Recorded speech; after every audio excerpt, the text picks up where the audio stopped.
আপনারা আমাদের মঞ্চের সামনে চলে আসুন।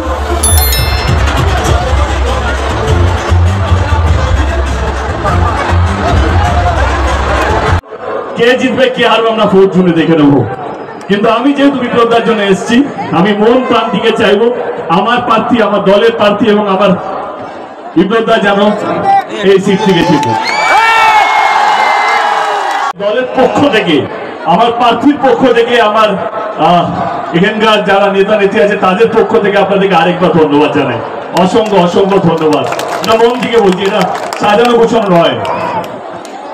চলে আসি, একটু সৌজন্য করিনি, কারণ আমি চাই আমি বিপ্লবদাকে নিয়ে পরে বলবো, কারণ আমার অনেকগুলো বন্ধু বান্ধব আছে যারা বিজেপিতেও আছে।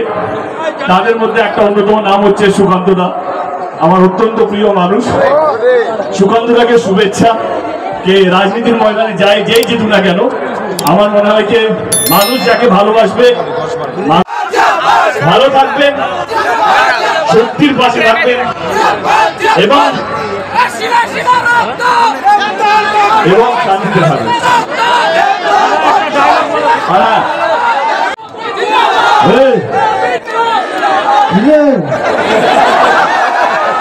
আমি বাইরে থেকে এসেছি, বিপদ এখানেই থাকে।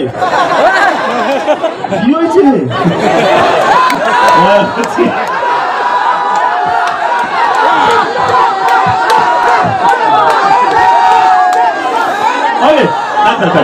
আরে গলা বসে যাবে। ও কালকে তোমাদের শেষ না ছিলাম, আমার জায়গায় নিয়ে যাবো চিৎকার করার জন্য। নির্বাচন আপনাদের এলাকায় 26শে এপ্রিল নির্বাচন, আপনাদের এখানে 26শে এপ্রিল নির্বাচন। আমি বিশ্বাস করো, আমি কোথাও জোর করে বলবো না, কোথাও বলিনি যে আপনারা জোর করে আমার পার্টিকে ভোটটা দেবেন, কিন্তু হ্যাঁ যাকেই দিন না কেন, সে আমার দল, এর দল, ওর দল, যাকেই দিন না কেন একটু ভাববেন সেই দল, সেই দলের প্রার্থী, সেই দলের কর্মীরা আপনাদের জন্য কাজ করেছে কিনা। যখনই এটা ভাববেন তখনই পরিষ্কার হয়ে যাবে ভোট দেওয়ার 1 ঘন্টা আগে যে আপনারা কাকে ভোটটা দিতে চলেছেন। আমি তৃণমূল কংগ্রেসের একজন কর্মী, আমি আমার দলের কিছু কথা আপনাদের সামনে রাখবো। আমি আজ অব্দি বিরোধী দলকে অসম্মান করিনি, কোনো প্রার্থীর বিষয়ে বলিনি। আমার মনে হয় না এগুলো বলে ভোট পাওয়া যায়। আমার বিশ্বাসকে তোমার দল এবং তোমার দলে যে প্রার্থীরা আছে তারা যদি কাজ করে থাকে তাহলে অন্য কোনো দলকে ছোট করতে লাগে না। তোমরা নিজেদের কাজ দিয়ে যে কোনো মঞ্চ জিতে যেতে পারো, যে কোনো নির্বাচন জিতে যেতে পারো, শুধু নিজের কাজের মাধ্যমে। আজকে আপনারা কাকে বিশ্বাস করবেন? ভোটটা এখানে যে জুমলা দিয়ে চলে যায়, না যে নির্বাচন আগে কথা দেয়, নির্বাচন যেতে এবং সেই কথাগুলো রাখে আপনাদেরকে বাঁচিয়ে রাখার জন্য, আপনাদেরকে ভালো রাখার জন্য এবং আপনাদেরকে শান্তিতে রাখার জন্য। কিন্তু না, আজকে রাজনীতি হয়ে গেছে ধর্ম নিয়ে। যেই দল কাজ করে না তারা সবচেয়ে সহজ উপায় হচ্ছে ধর্মটাকে এগিয়ে দাও, কাজকর্ম সব ভুলে যাও। কারণ মানুষ সত্যি ধর্ম এলেই সব ভুলে যায়। কিন্তু এই নির্বাচন তো ধর্ম নিয়ে নয় না। এই নির্বাচনটা কিসের নির্বাচন? এই নির্বাচনটা হচ্ছে যে কোনো প্রার্থী, যে কোনো দল জেতার পর কে কতগুলো স্কুল করবে, কে কতগুলো হসপিটাল করবে, কে রাস্তা করবে, কে মানুষকে ভালো রাখবে, কে মানুষকে উন্নয়নের পথে নিয়ে যাবে। এই নির্বাচনটা হচ্ছে সেই নির্বাচন। কিন্তু না, নির্বাচন থেকেই মনে হচ্ছে নির্বাচন জিতলে কেউ তো মন্দির করবে, কেউ তো মসজিদ করবে। এইটা সেই নির্বাচন নয়।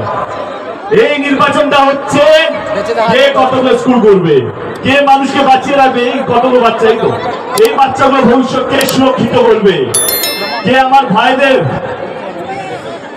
চাকরিগুলো সুনিশ্চিত করবে, কে আমাদের মা বোনদের কথা ভাববে। এই নির্বাচন হচ্ছে সেই নির্বাচন। চলে আসি যখন, যেটা বললাম, আমি আমার দলে কিছু কথা রাখবো।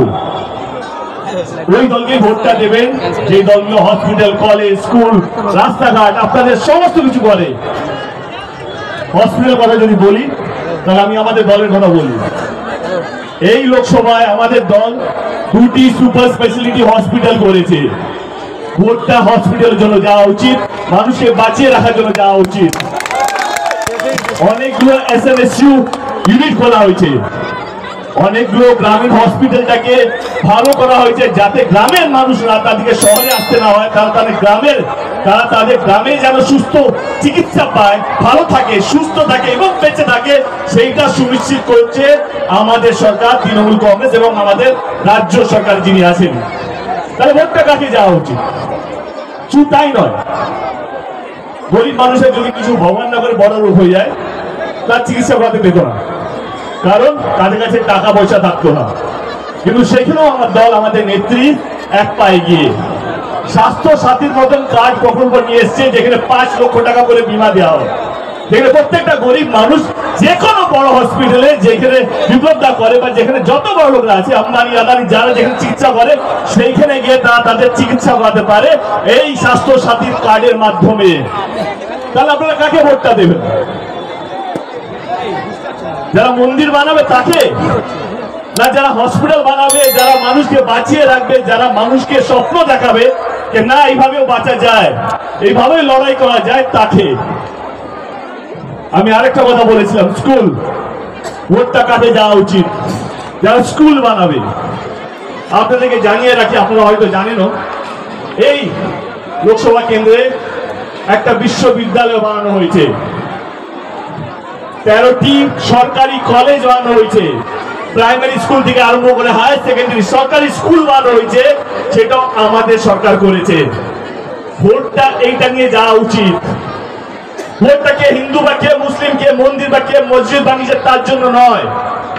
ভোটটা এই নির্বাচন এই জন্যই হয়, কে আপনাদের বাচ্চাদের ভবিষ্যৎটাকে সুরক্ষিত করবে, তাকেই ভোটটা দেওয়া উচিত। স্কুল কলেজ বানিয়ে আমাদের নেত্রী থামেননি। আগে 18 বছর আগে গ্রামে গঞ্জে বাবা মারা ভক্তকে টাকা পয়সা কোথায় আসবে পড়াশোনা করার জন্য, তার আগে বিয়ে দিয়ে দেওয়া হতো। আমাদের নেত্রী, আমাদের সরকার কন্যাশ্রী মতন প্রকল্প নিয়ে এলো, যাতে একবার ভালো থাকবেন। অসংখ্য ধন্যবাদ। প্রচুর গরম পড়ে।